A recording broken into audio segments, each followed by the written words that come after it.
As the Biden administration fields bipartisan blowback from their botched Afghanistan withdrawal, one fact remains. Vice President Kamala Harris has all but disappeared from public view.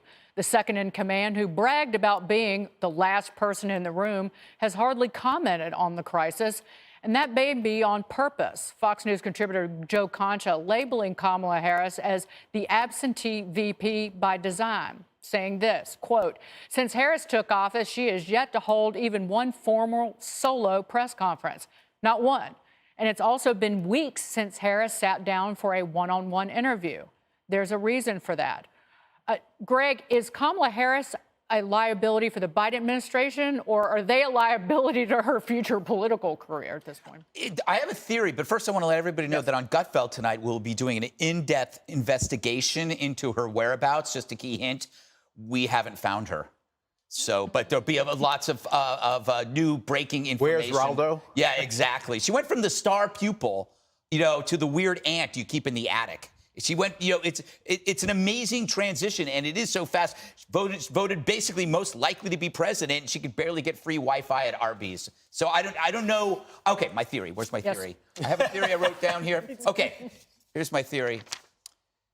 The administration got bad so fast, keeping her hidden is preferable so she doesn't get smeared by Joe's failures. So she's behind the glass like an axe. So they're just waiting for the right time to break the glass and take her out. And we really don't know how bad she is, but the Democrats are going to assume it can't be any worse than this.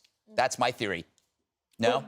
No, I like your theory. I have a feeling I know when they're going to break that glass. When they're going to pull her out. When racial politics make their way back to the forefront of the national conversation. If I'm Kamala Harris right now, I'm extremely offended because you have been used. Mm-hmm. They used you to pander to a voting base to get votes. They had a minority, they had a woman, and now that they don't need her, they have shelved her because her approval rating is -19. It's clear that whenever she's out front, she does hurt. She is a liability to the administration. But if I'm Kamala Harris, I'm saying, well, I wasn't a liability for you, Joe, I guess, when you needed to get elected. So I think Kamala has a right to be very, very upset, but the Biden administration's in a very tough position.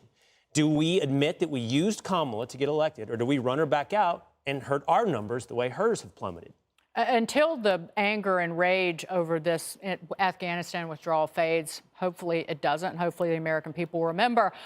They've got to keep her hidden because she's clearly not very good on her feet with Lester Holt. I haven't been to Europe. And when she cut off the female journalist, she's not a good enough liar. She can't tap dance around this disaster well enough to put her out there in public, my opinion, Geraldo. I think that you remember, and you have to remember, her historic significance.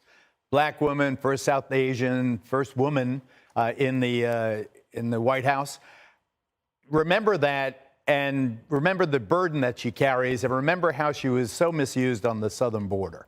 They sent her to Guatemala. They totally dictated her movements, and she took the fall for it. Now she is so negatively perceived. Now her popularity, I read, was 34%. So that's extraordinarily low for someone so historic who was supposed to prop up old Joe. So I think that what this is now is a pragmatic, ruthlessly pragmatic decision.